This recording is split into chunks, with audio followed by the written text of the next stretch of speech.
Empezamos una nueva edición de Café Mercosur, este espacio en el que nos proponemos analizar la realidad de los países de la región con un foco en los aspectos jurídicos. Hacemos este programa desde Rosario, Argentina, quien les habla, Osvaldo Di Princio y Daniela Burlini, y de San Pablo, Brasil, Ramiro Cayano Blanco. Este programa se transmite por RCA, radio oficial de Resistiendo con Aguante, y también por la radio Las Voces del Muro. Los programas anteriores se encuentran en iVoox y en iTunes como Café Mercosur. También nos pueden encontrar en www.cafemercosur.com y en las redes sociales, Facebook y Twitter, también como Café Mercosur.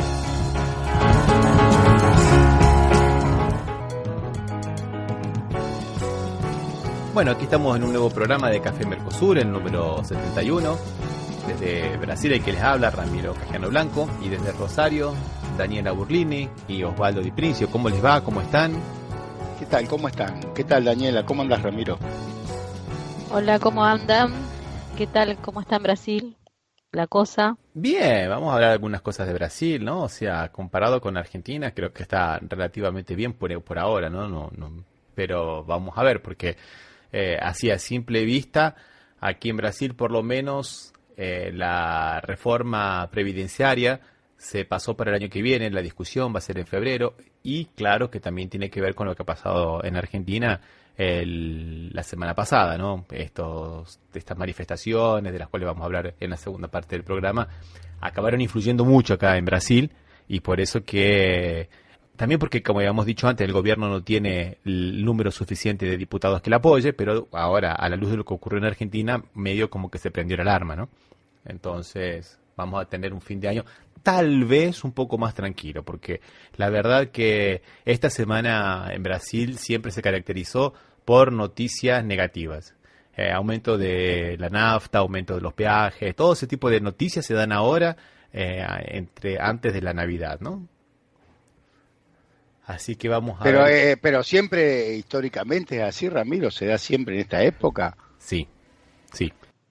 Y me parece que en nuestro país también, ¿eh? Siempre hay lío para la época de las fiestas. Habría que buscarlo estadísticamente. No sé si es una intuición o Por ahí una parecería, percepción. supongo, es que como que la gente está con la cabeza en los festejos de fin de año, los festejos así religiosos, la Navidad, y por ahí pueden pasar las cosas sin tanta presión, supongo, porque nunca he prestado atención a eso Y que yo, decís vos, 2001 Daniela. fue en diciembre todos los quilombos, me parece. Sí, Sí, sí, no, sí, empezó en 2001, en diciembre de 2001, y después, de hecho Por el 20, eso. el 21 fue. Pero no, nunca se me ocurrió pensar que realmente todas las reformas se querían hacer, o las cosas importantes, o los prejuicios para la gente salían todo en diciembre, por eso nada más ¿Y viste decía. esa frase entre gallos y medianoche? Claro, que la lógica debe ser que la gente está con la cabeza en otro lado, por eso aprovechan a ver qué puede pasar. Sí, está en la misa de gallo, digamos, por eso Claro, entre gallo y y la medianoche. noche vieja. Claro, y entonces ahí te mandan el zarpazo, te quitan plata de la jubilación, esas cosas. Bueno, vamos a empezar a hablar de una noticia de terror.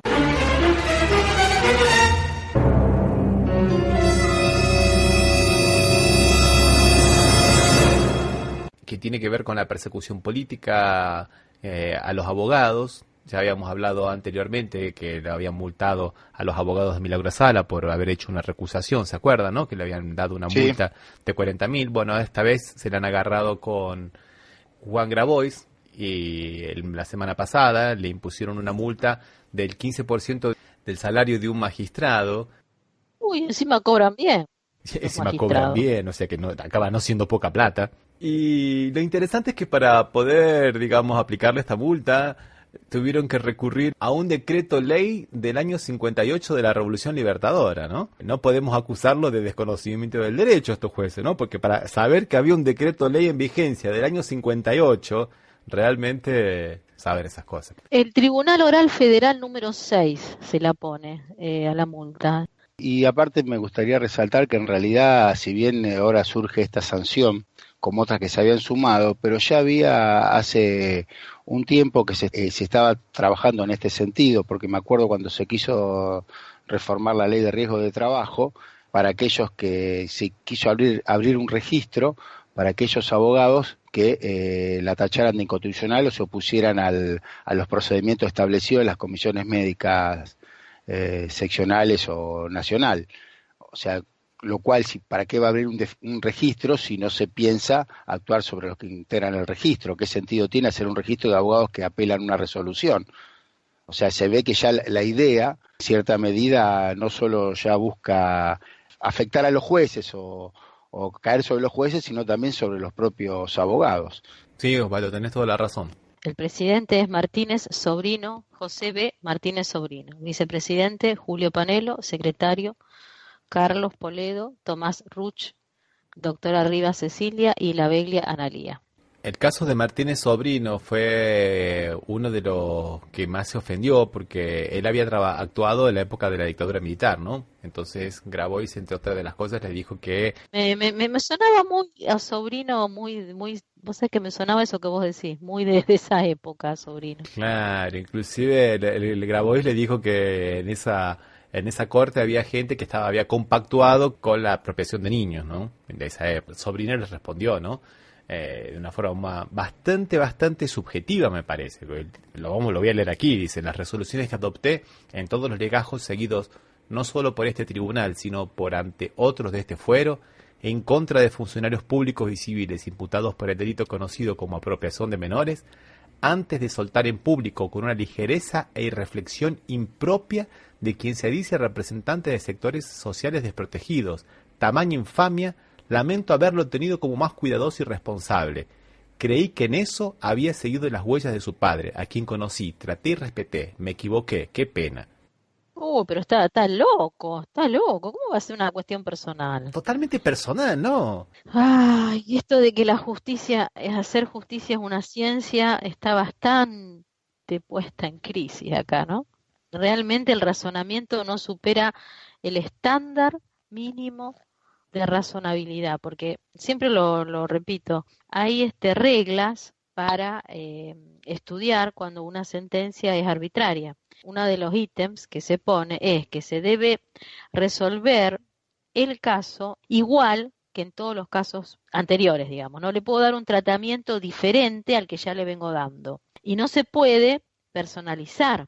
Claro. Ahora, si el tipo directamente dice, usted no fue como su padre, parece que excede eso que lo escriba en sus memorias, pero no en una sentencia. Pero bueno, son los nuevos tiempos, ¿no? Y eso la apelaron, ¿no? Miriam Bergman, junto con los abogados del Centro de Profesionales por los Derechos Humanos, bueno, presentaron un recurso, ¿no? Lo apelaron, lógicamente. Pero es interesante saber estos nuevos tiempos, ¿no? Estas nuevas épocas, cómo van apareciendo, o inclusive, como dijo Osvaldo, ¿no? No solamente para disciplinar jueces, sino también abogados. Y lo que pasa es que en el fondo me parece que la sanción tan grave, tan patente, la cuestión personal, que te sancione ese tipo entra más en el cuadro de honor que otra cosa, dentro de los antecedentes positivos de ese abogado. No, pero también el riesgo es que crea temor en cualquier abogado que quiera hacer una defensa y que eso me parece que en realidad es lo grave. Yo creo que no, a mí me parece habla bien del abogado, pero mal de lo que puede pasar a futuro, diríamos. Así una idea, ¿no? A mí me parece que hay un ataque, ¿no? Al abogado, o sea, el tiro es por elevación. Al abogado le pega, pero al que le está pegando es porque él es parte de un proyecto, de un grupo, de un colectivo. Está tirándole a todo el colectivo. O sea, el abogado está personalizándolo y bueno, te pego, pero en realidad le estoy pegando a todos los otros. Y que aparte el tipo se dio el lujo de escribir lo que escribió, porque sabía que tenía también el apoyo de figuras importantes políticamente, porque hablemos nosotros como abogados, sabemos quién va a leer, sabemos a dónde va a ir y sabemos lo que podemos poner o no. Porque plantear de que el ejercicio es totalmente libre es un eufemismo. Digamos las cosas como son. Eso que estás diciendo, Daniela, se desprende un poco de otra crítica que hizo Grabois en el alegato a la fiscal. Porque supuestamente la fiscal dio a entender que los integrantes de las organizaciones sociales, por ser pobres, no tienen uso de su voluntad y son llevados de las narices. Eso es lo que dio a entender la fiscal. Y Grabois le dijo que cualquiera de esos pobres tiene un sentido mucho más hondo de la justicia que muchos de los que están acá. Claro, esto es un debate que no es jurídico y es un debate como decimonónico, ¿viste? A los pobres los arrían, los llevan a votar. Antes era por las alpargatas, ahora es por el chori y la coca, o por el plan. Y realmente se utiliza toda una estructura que sale carísima. Vos imaginate lo caro que le sale al Estado la justicia para que un tipo se siente a personalizar con otro. El servicio de justicia se va por la alcantarilla. Es terrible, o sea, es terrible por la distorsión y es terrible porque realmente como servicio es carísimo y no sirve para nada. Y ya poniendo en contexto esto se dio en una causa que también es absurda, ¿no? Porque esta causa es supuestamente por la toma de la comisaría de La Boca cuando en el 2004 la policía había matado al oso Cisneros. Quedaron 2 imputados, uno era Delía y el otro imputado es el que defiende Grabois, ¿no? Porque supuestamente habían tomado la policía, pero en realidad estaban protestando justamente por una acción de la policía, porque habían asesinado a un dirigente social. Claro.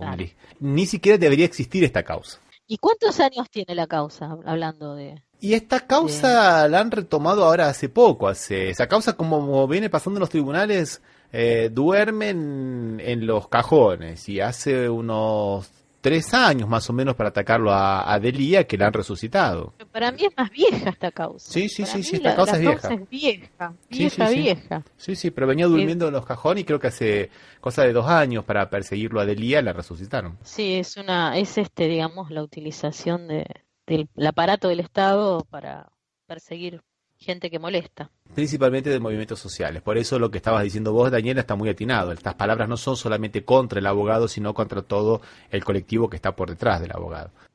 Claro, el abogado es, digamos, un instrumento.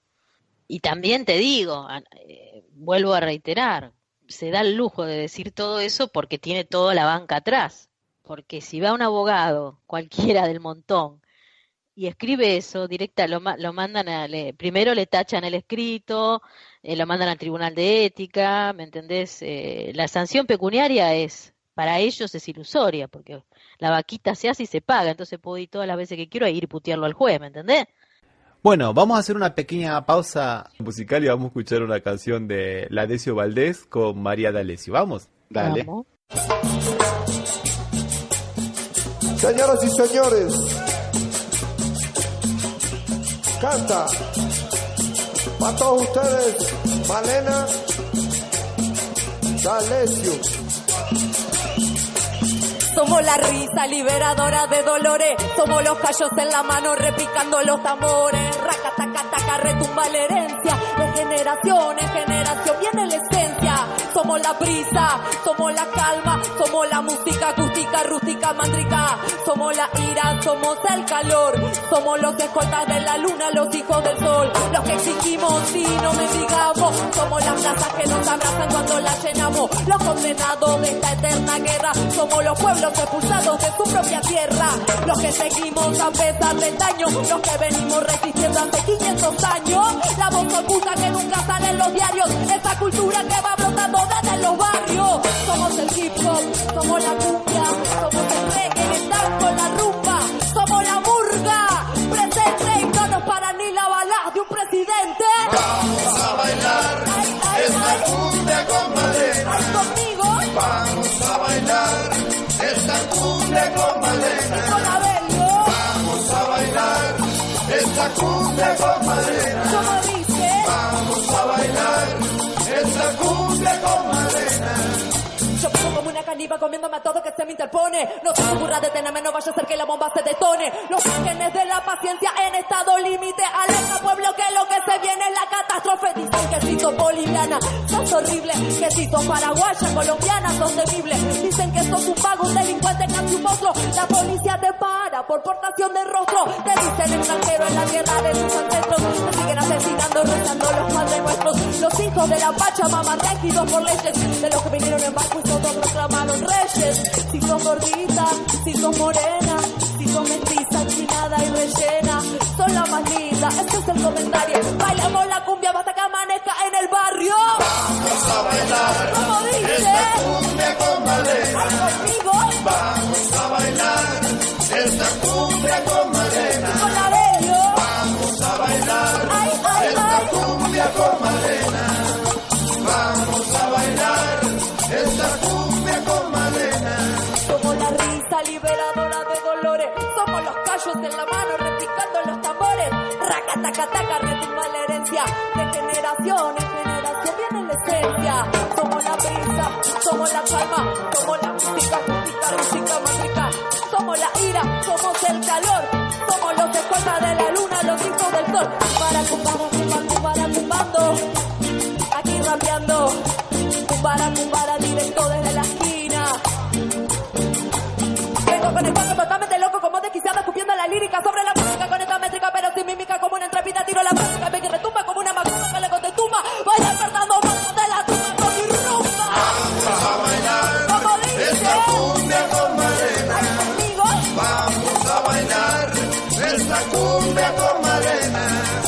Vamos a bailar esta cumbia con Malena. Vamos a bailar esta cumbia con Malena. Hola, Helio. ¿Cómo están para cantar? ¿Hay alguien sobrio acá en el Teatro de Flores? ¿Hay alguien sobrio o no? No. ¿Pero hay alguien que vaya a cantar conmigo? ¡No los escucho! Vamos a ver. Y digan,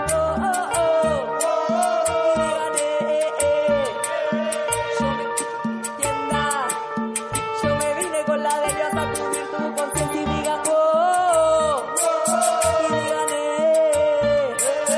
yo me cago en los machos, que lo sepa el mundo entero que nos gobierna un mamarracho, como dice, escuché como retumba en la hinchada de la Alegrio coreando la cumbia. ¿Cómo? Te lo digo y lo repito, con la mano para arriba y que se escuche ese grito. Vamos a bailar esta cumbia con Malena. Vamos a bailar esta cumbia con Malena. Vamos a bailar esta cumbia con Malena. Vamos a bailar esta cumbia con Malena.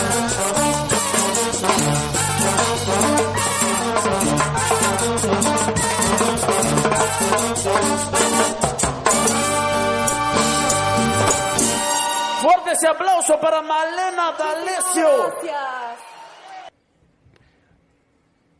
Bueno, seguimos entonces ahora con el programa. Vamos a hablar de una noticia que ya habíamos hablado la vez pasada, un F5 refresh. Y vamos a referirnos al caso del procesamiento a Héctor Timerman y Cristina Fernández de Kirchner, ¿no es verdad, Osvaldo? Sí. Ya lo habíamos tocado el programa anterior, el tema del procesamiento, pero ahora tenemos la novedad de que los abogados defensores apelaron dicho procesamiento, ¿no? Y en esa apelación colocaron exactamente todas las cosas que nosotros habíamos apuntado y que con mucha ironía Daniela iba describiendo a medida que avanzaba en la lectura del fallo de Bonadío, y que, claro, así como lo habíamos dicho antes, están expresadas ahora aquí, ¿no? Por ejemplo, que el juez manipuló una interpretación sobre un delito gravísimo como es el de la traición a la patria, y que es exactamente eso. No hay aquí un acto, no hay una guerra. Sí, si no hay un acto de guerra, porque si no estaríamos, en realidad estaríamos nosotros todavía en guerra con Irán, y la verdad que no estamos ahora ni estuvimos antes. Claro. Y aparte que acá me parece que, yo no sé, pero me parece que hay una cuestión que es, para poder haber de imputación de traición a la patria, supongamos que Bonadío tenga razón. Vamos a suponer la cosa loca de que Bonadío tenga razón. Me parece que acá hay una cuestión previa, que es saber si realmente los iraníes fueron los que hicieron el atentado a la AMIA, a la Embajada de Israel. Hasta ahora no se ha determinado eso. La Corte Suprema de Justicia, que es la que tiene la competencia originaria y exclusiva para ver el atentado de la Embajada de Israel, porque es una representación del Estado extranjero, hasta ahora, después de 30 años, no vio absolutamente nada.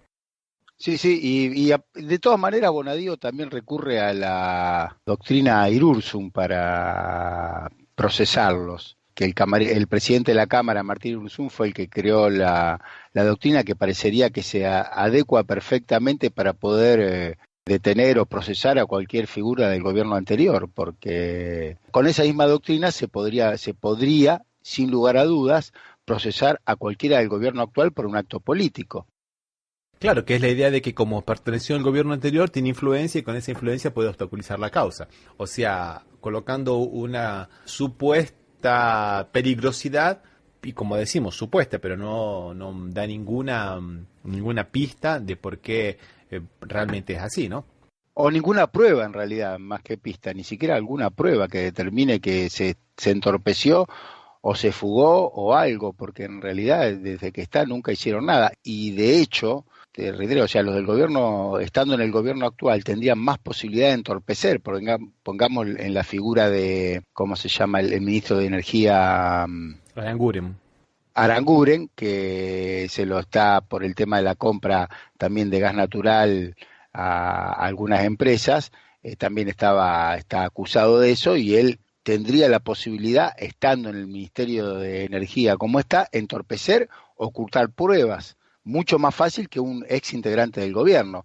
Y sin embargo no se escucha que se aplique esta misma doctrina el Ursum para este tipo de casos. Pero sí se repite en los casos en el gobierno anterior, como ya dijiste, Ramiro. Claro, sí. Y otra cosa que me parece que es muy peligrosa y que está en la apelación es que se cuestiona que no ha tenido en cuenta pruebas clave.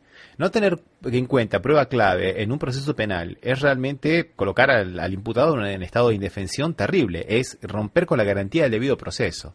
Y en este caso se refieren a las declaraciones de Ronan Noble, que era el jefe de Interpol en el momento, que dijo que en varias oportunidades, inclusive tuvo que hacerlo 2 veces en este último tiempo, diciendo que lo que está haciendo Bonadío es una barbaridad, porque jamás de los jamases se pidió el levantamiento de las famosas alertas rojas, ¿no? Que era supuestamente el favorecimiento que este tratado le iba a dar a los iraníes, y ese favorecimiento que también sería una forma de encubrimiento de un delito que no se sabe si lo cometieron, ¿no? Que es un poco lo que dice Bonadío en su resolución, que se pidió que se levantaban las alertas rojas y el único que lo puede decir, o sea, como tercero a este caso, porque él no es parte dentro de este proceso, es Noble, y sin embargo jamás se lo citó, siendo que Noble varias veces, como bien dijiste, habló y lo contó a los medios que no se habían pedido y que no se pidieron nunca el levantamiento de las alertas rojas. Sí, efectivamente, David. Por eso nos parecía interesante hablar de este tema ahora, como un refresh, para ver que lo que habíamos dicho la semana pasada realmente siguió su curso normal, o sea que está bien. Sí. Vamos a otra noticia ahora, una noticia Dale. de terror.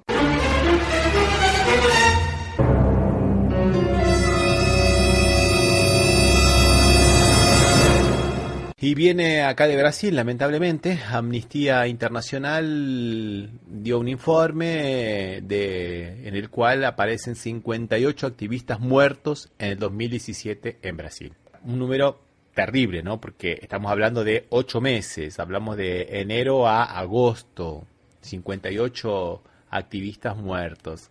Se trata de defensores de los derechos humanos, principalmente gente dedicada a los derechos de las comunidades LGBTQ, lésbicas, gays, bisexuales, transexuales. Y bueno, es un número altísimo. Si nosotros lo sumamos a la cantidad de indios muertos y de periodistas muertos, vemos que realmente en Brasil tenemos cifras de países en guerra.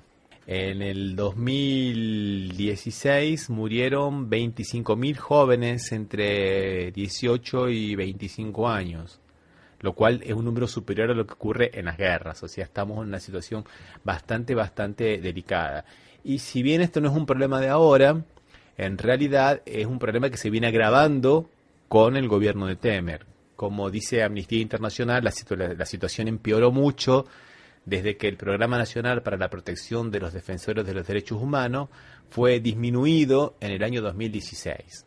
O sea, es la vieja táctica de no lo terminamos, lo mantenemos, pero le vaciamos el contenido y principalmente lo desfinanciamos, ¿no? Y lo restringimos en lo más posible, ¿no? Sí. Para poder evitar. O sea, qué bárbaro lo de Amnistía, porque yo siempre pensé que ese problema era mucho más grave, o sea, la percepción que tenía, ¿no? Era que era más grave en México, que estuvo más en los medios, y no pensé que en Brasil por lo que dice, es mayor que en México por los datos que está dando Amnistía Internacional, que es un organismo, diríamos, que no se lo puede tildar de pro o favor a cualquier gobierno, o sea, un organismo que tiene como único destino la protección de los derechos humanos y no tendría representación política en favor o en contra de algún gobierno, ya sea de Brasil o de cualquier otro, ¿no? Y sin embargo dan los datos tan que asustan. Sí, lamentablemente asustan, así que es una noticia bastante negativa. Sí, bastante de terror. De terror. Y ya que estamos con la noticia de terror, vamos a terminar con otra de terror también, pero que viene de Argentina.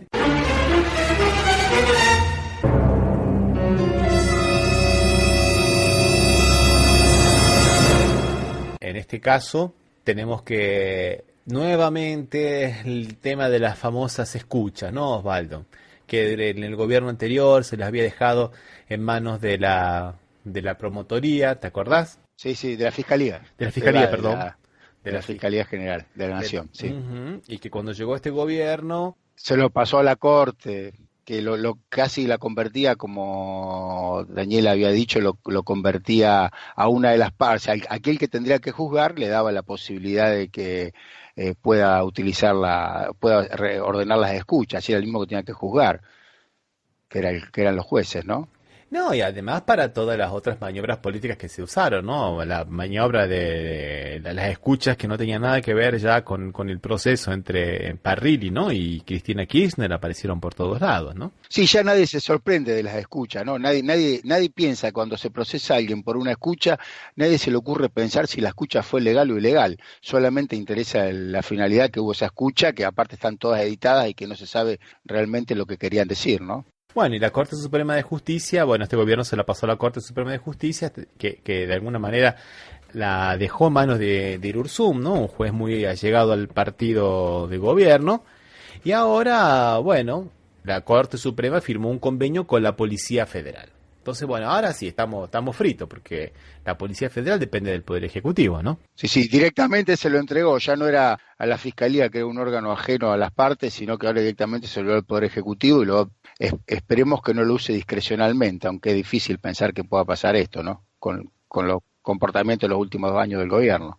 Bueno, sí, nosotros pensamos que el presidente actual, Mauricio Macri, de Argentina, asumió la presidencia procesado por escuchas ilegales con relación al cuñado, y que realmente la Corte lo sobreseyó a él, pero no terminó con la investigación porque las escuchas existieron.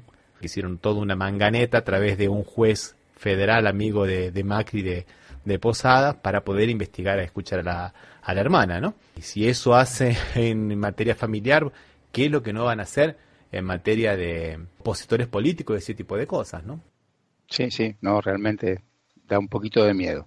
Según el especialista Marcelo Saín, cambian mucho las cosas y se pierden las garantías, ¿no? Porque ¿quién dice que no haya, como él dice, locutorios espejos para escuchar lo que pase en las causas? Sí. Bueno, vamos a escuchar otro tema musical, Osvaldo, ¿qué te parece? Dale. Vamos a escuchar entonces a la Orquesta Popular Zambomba y un tema llamado Chamorro.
Estás escuchando Café Mercosur por las radios RCA, Resistiendo con Aguante Oficial y Las Voces del Muro. Bueno, y antes de empezar con el tema principal del programa, vamos a hablar de algunas cosas relacionadas con Brasil, específicamente con la realidad jurídica de Lula, ¿no? Con lo que está pasando. Y después de la condena a 9 años y medio de prisión por el juez Moro, ahora aparece el Tribunal Regional 4, que es Cámara de Apelaciones, digamos, poniendo fecha para el dictado de sentencia para el día 24 de enero. Si nosotros pensamos que en octubre salió la sentencia, que salga la sentencia de segunda instancia en enero es un tiempo meteórico, ¿no? Realmente no se puede decir que los camaristas no hayan trabajado, ¿no es verdad, gente? Y esto es directamente proporcional con, digamos, la ineficacia de la denuncia y la condenación de Moro en la opinión de la gente. Los últimos sondeos de opinión le están dando a Lula ganador en primer turno. Y eso ha preocupado bastante, principalmente viéndolo desde el lado político, porque no aparece ningún candidato que le haga frente. Intentaron de alguna manera hacer que el intendente de San Pablo, que ya habíamos hablado de él, ¿se acuerdan? Doria, fuera una especie de Donald Trump que le pudiera hacer frente. No, se cayó solito por su propia ineficacia como intendente de San Pablo. Y después la Red Globo intentó poner a un presentador, una especie de Tinelli, a Luciano Huck también como candidato y no funciona. Y dentro de las encuestas que le da a Lula ganando en primera vuelta, ¿quién sería segundo en la encuesta, no? ¿Quién sería o es alguno de los que vos ya nombraste, Ramiro? Es un ex militar, un diputado de extrema derecha que se dedica a la política profesionalmente, casi lo expulsan del ejército porque había ideado un plan de poner bombas para tener un aumento de salario. Entonces, digamos que sí. Qué nene, ¿no? Realmente.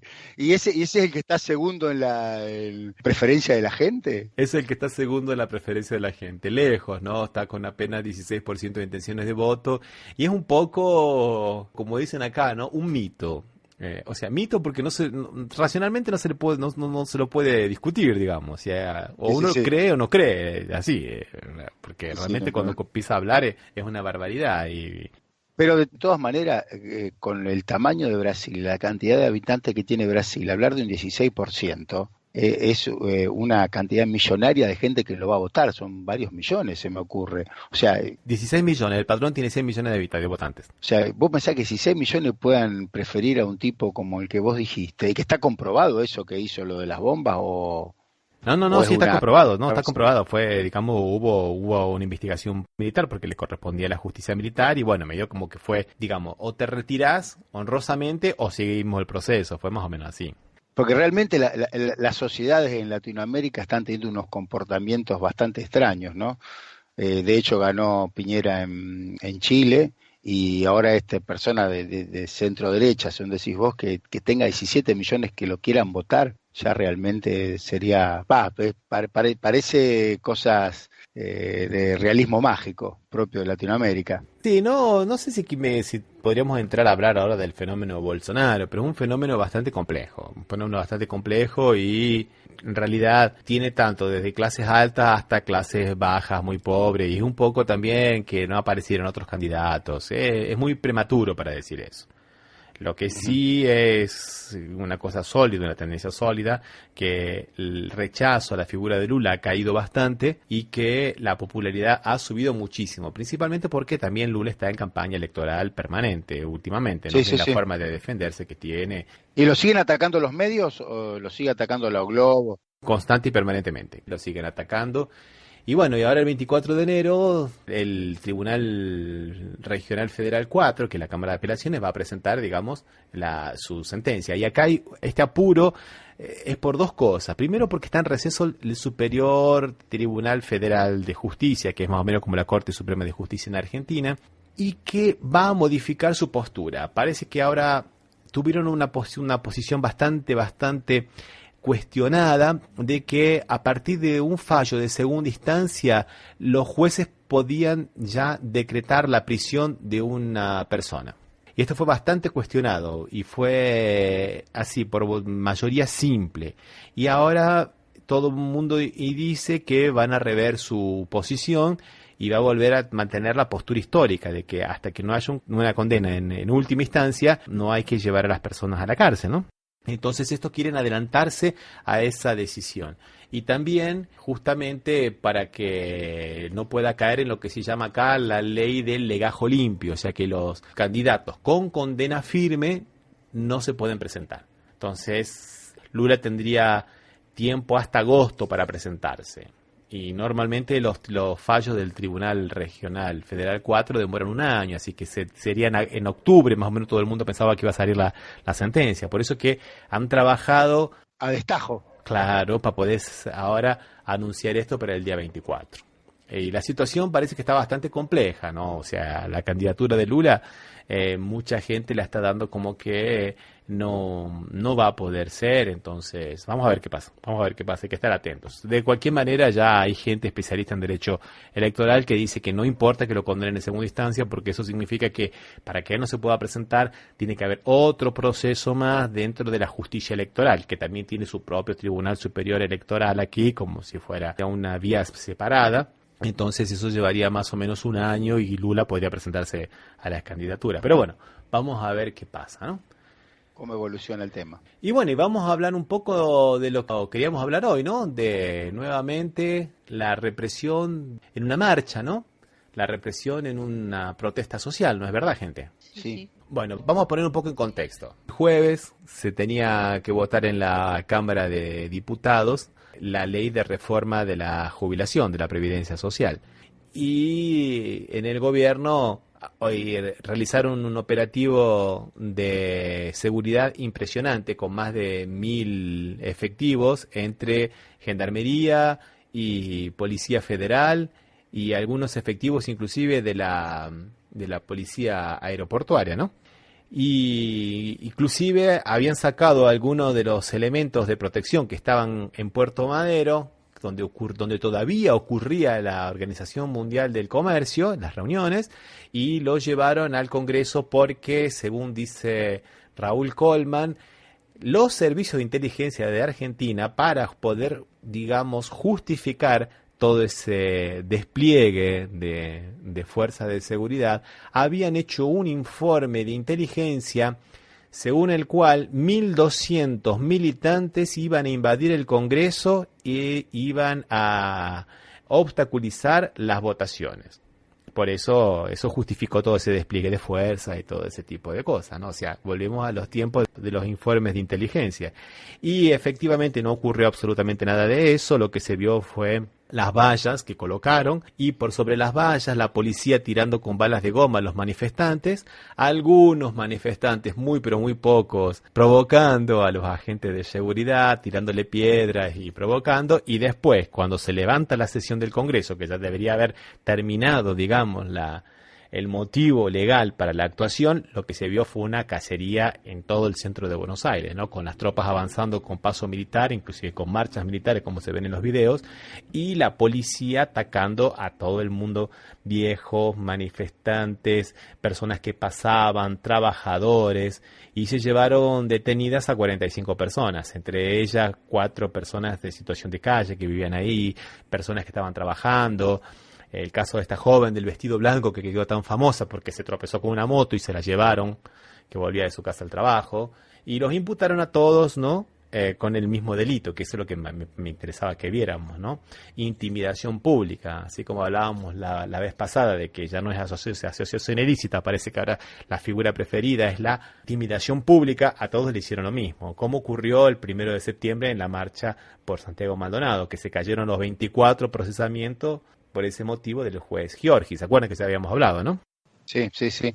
Pero ¿y por qué te parece que sería la intimidación pública y ya abandonar la asociación ilícita que nos tenían acostumbrados hasta las últimas marchas? ¿Cuál es porque tiene un sentido, me parece, este cambio de carátula en este tipo de represiones sobre las marchas? Y uno de los motivos es que la intimidación pública es un delito federal, entonces con eso lo pueden colocar a los jueces federales. Oh casualidad, ¿quién estaba de turno en el juzgado federal en el día de la votación? El juez. ¿Qué bolilla salió? ¿Qué bolilla salió? El juez, Bonadío. El juez Bonadío. toma todo Bonadío. Claro. Siempre nos tiene acostumbrados que en todas las causas Bonadío interviene, ¿no? ¿Mañana sigue la sesión? Mañana supuestamente este programa lo estamos grabando un domingo, le avisamos a todo el mundo. Sí, supuestamente o sea, mañana sigue la sesión, a pesar de que la CGT y la CTA llamaron a un paro general, ¿no? Pero mañana supuestamente la sesión sigue y solo que fue tan desastrosa, pero tan desastrosa el accionar de las fuerzas federales que ahora le han corrido a Patricia Bullrich y le han dejado la seguridad en manos de la Policía Metropolitana de Buenos Aires, como de hecho creo que debería haber sido desde la primera vez, porque las fuerzas federales están para proteger territorios federales, cuanto mucho la Casa Rosada y como mucho el Congreso y nada más. No tendría que haber salido nunca del perímetro circundante del Congreso. No podían hacer una cacería por todo el centro de Buenos Aires tomando la ciudad. O sea, la ciudad de Buenos Aires estuvo tomada por fuerzas federales que se llevó presas a personas que no tenían absolutamente nada que ver. Primero que algunas eran manifestantes y la manifestación no es ningún delito. Si así no hubiesen sido manifestantes, tampoco se respondía a derecho que la hayan detenido como los detuvieron, ¿no? Y las fotos que se ven de aquellos que están en actitud más agresiva, lanzando piedras y todo, ninguno de ellos son detenidos. Siempre son detenidos aquellos que pasan, que están ahí, que no saben, o que están reclamando, o que son trabajadores, o que son jubilados. O sea, realmente no se corresponde, parece, el acto con los que son detenidos. Bueno, vamos a hacer una pequeña pausa musical. Vamos a escuchar al grupo Almafuerte, un tema que se llama Debes Saberlo, y después continuamos con esto. ¿Qué les parece? Dale.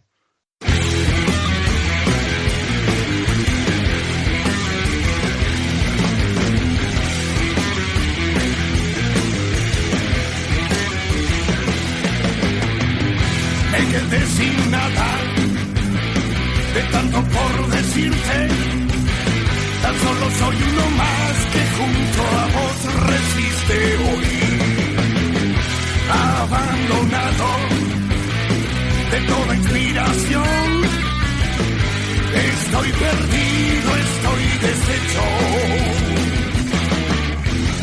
sin poder esquivar el dolor ajeno,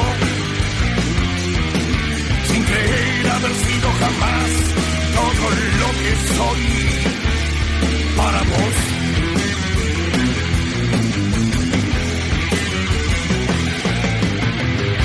Solo es un mal día, repite mi amor, yo despunto el vicio buscando la intuición, todo es vacío de júbilos espumantes, todo es violencia, todo apunta al desmadre, si no hay amor mejor bájate. Si no hay amor, nunca habrá sueños. Si no hay amor, se muere antes. Si no hay amor, se pierde siempre. Debes saberlo. Si no hay amor, se pierde siempre. Si no hay amor, no hay razón.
Bueno, y siguiendo con el tema que estábamos viendo hoy, ¿no? El tema de la represión feroz que se desató después de que se levantara la sesión en la Cámara de Diputados.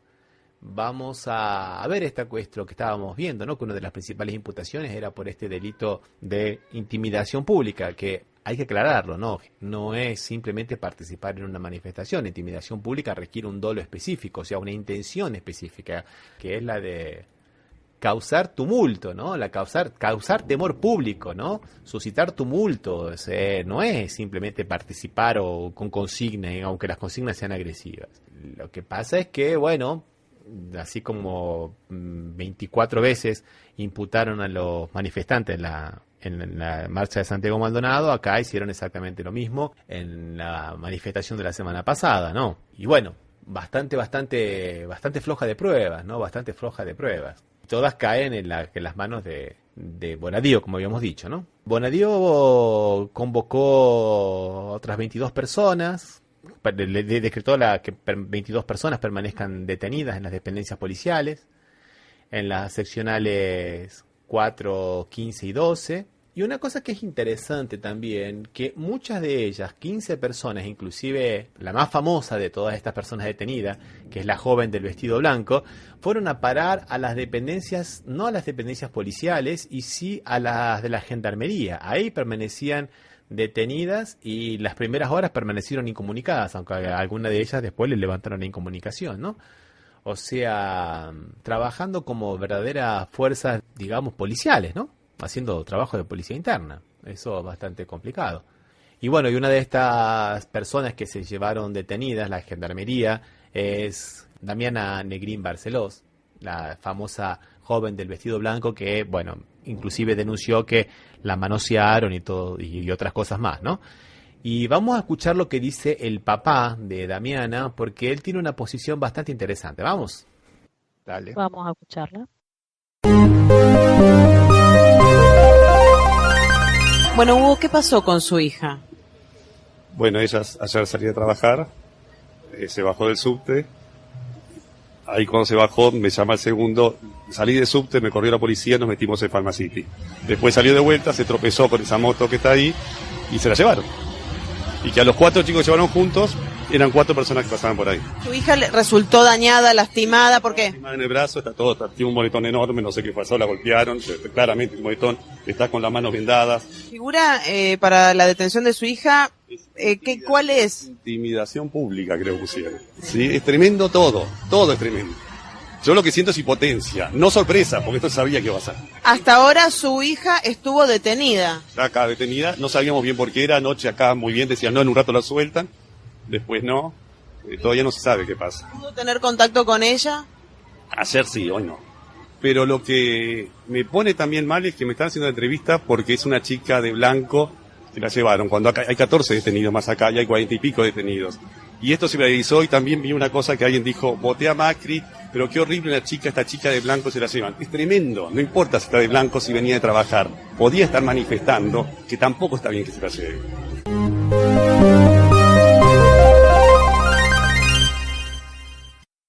Bueno, es muy interesante escucharlo al papá de esta chica, que hace una reflexión que se proyecta a todas las personas que salen a manifestarse, porque se hizo hincapié en que ella salía del trabajo y su vestido blanco como si fuera una cuestión de una epopeya, digamos, la de esta chica. En realidad, si hubiera tenido un vestido negro y hubiera estado en la manifestación, tampoco tenían por qué detenerla. Es muy bueno que la posición que tomó el padre, digamos, desmarcando a cierto periodismo, que no sé qué calificativo ponerle. Amarillo, ponele. Bueno, a cierto periodismo amarillo en donde parecería como que únicamente está mal llevar detenido a las personas cuando salen del trabajo. Y está bien que se las lleven detenidos si están haciendo una protesta social. Es muy, muy importante que se dé a difundir lo que digamos, el pensamiento del padre, ¿no?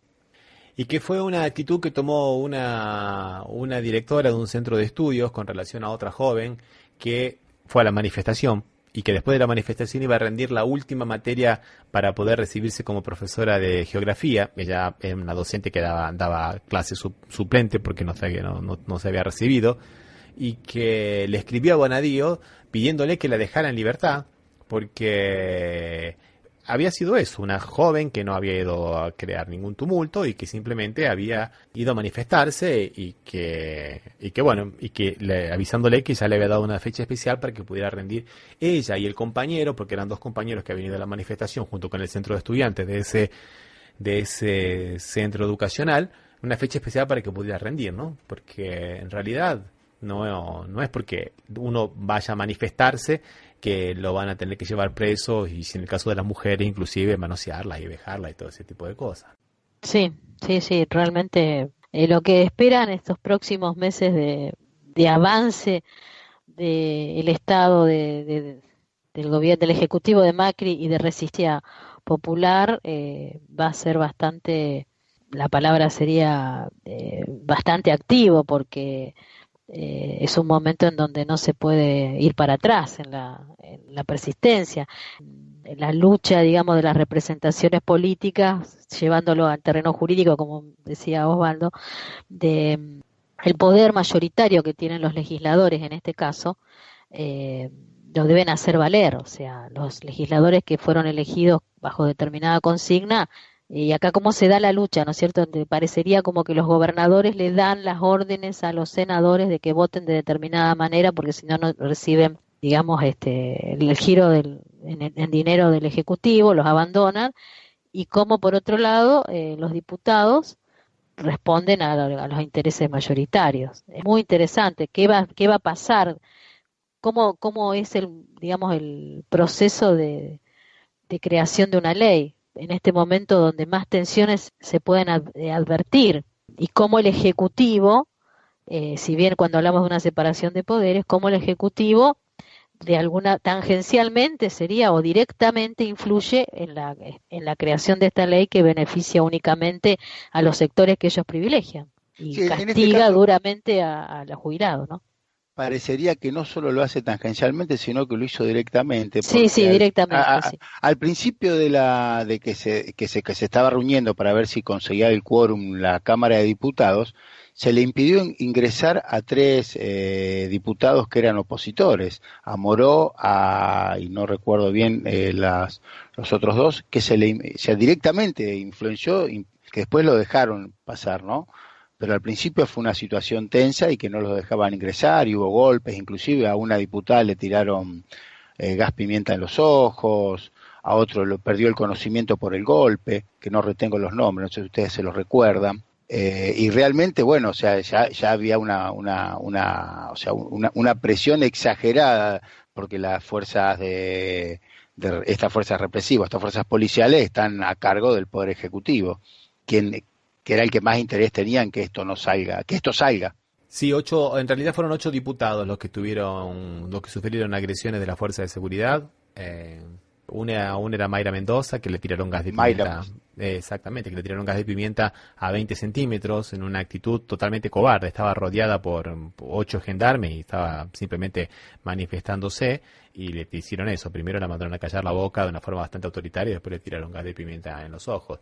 Pero lo que está diciendo Daniela me parece que es interesante, porque en el régimen republicano los diputados representan al pueblo argentino y no a los poderes ejecutivos. Y acá hay realmente un avasallamiento de esas potestades, porque es el Poder Ejecutivo Nacional el que está presionando a los poderes ejecutivos provinciales para que vayan, obliguen de alguna manera a los diputados que son representantes del pueblo a que voten una medida que, como bien dijo Daniela, no beneficia al pueblo, ¿no?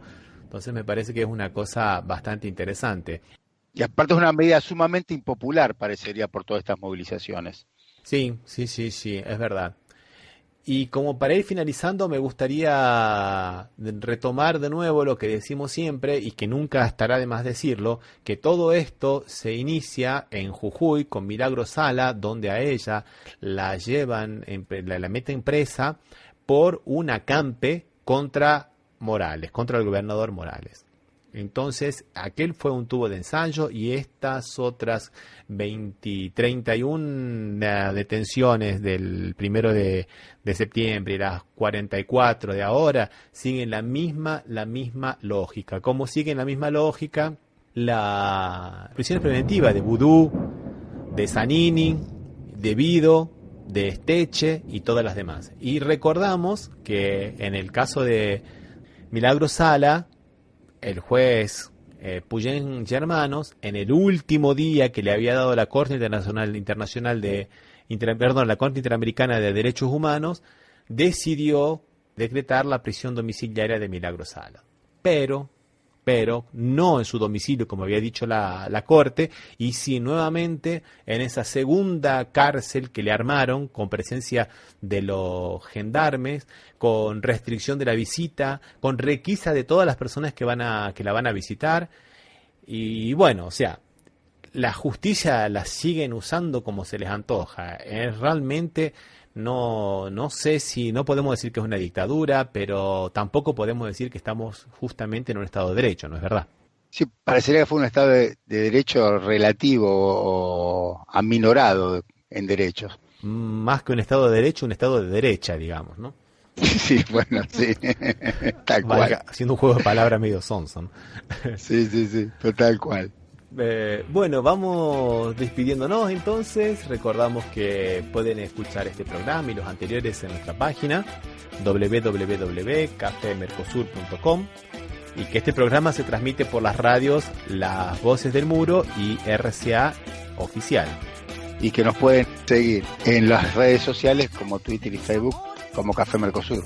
Y que nos pueden escribir a nuestra dirección de correo electrónico contacto@cafemercosur.com. Un abrazo, gente, hasta la próxima. Hasta la próxima.